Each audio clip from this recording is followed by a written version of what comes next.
Artėja vejos robotų sezonas. Netokių, protingesnių, belaidžių. Ir labai aktuali tema yra, koks yra jūsų plotas, kaip teisingai jį įsimatuoti. Žinoma, galim eiti žingsniuoti, tačiau yra visokios vietos, kurios yra nepjaunamos.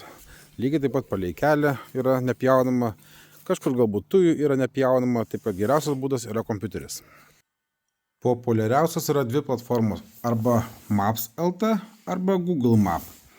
Susirandam savo adresą ir jeigu esam Map.lt, čia yra ikona, kur paversim mes į ortofoto. Štai turime vaizdą.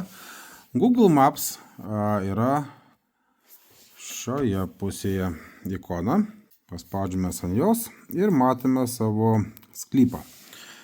Sklypas žiūrim, kur geriau matosi, nes skirsis raiška tiek pas vieną, tiek pas kitą. Įsirenkam tas, kuris mums yra patogiausia ir išsimatuojam plotą.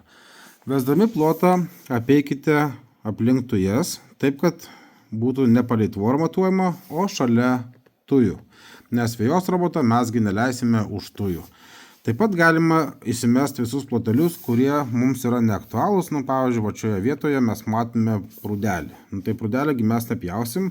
Čia saulės elektrinė taip stovi, šiltnamiai stovi. Taip kad visus plotelius galime labai tiksliai išsimatuoti. Ant Google Maps dešinę pelės klavišą, čia bus lietuviškai ar angliškai, dedam pirmą taškelį, štai taškelis yra šioje vietoje ir palei pat tujas, ten kur mes pjausim, dedam taškelius. Apeinam visus savo alpinariumus, visas vietas, kur nevažiuos robotas ir įsimatuojam savo distanciją. Taigi, mes manim, kad čia pjausim 25 arus, tačiau atsimetė visi dalykai ir gavosi 19,9 aro, net nesiekiam 20 arų. Taip kad tiksliau įsigysite vejos robotą išsimatavę savo teritoriją.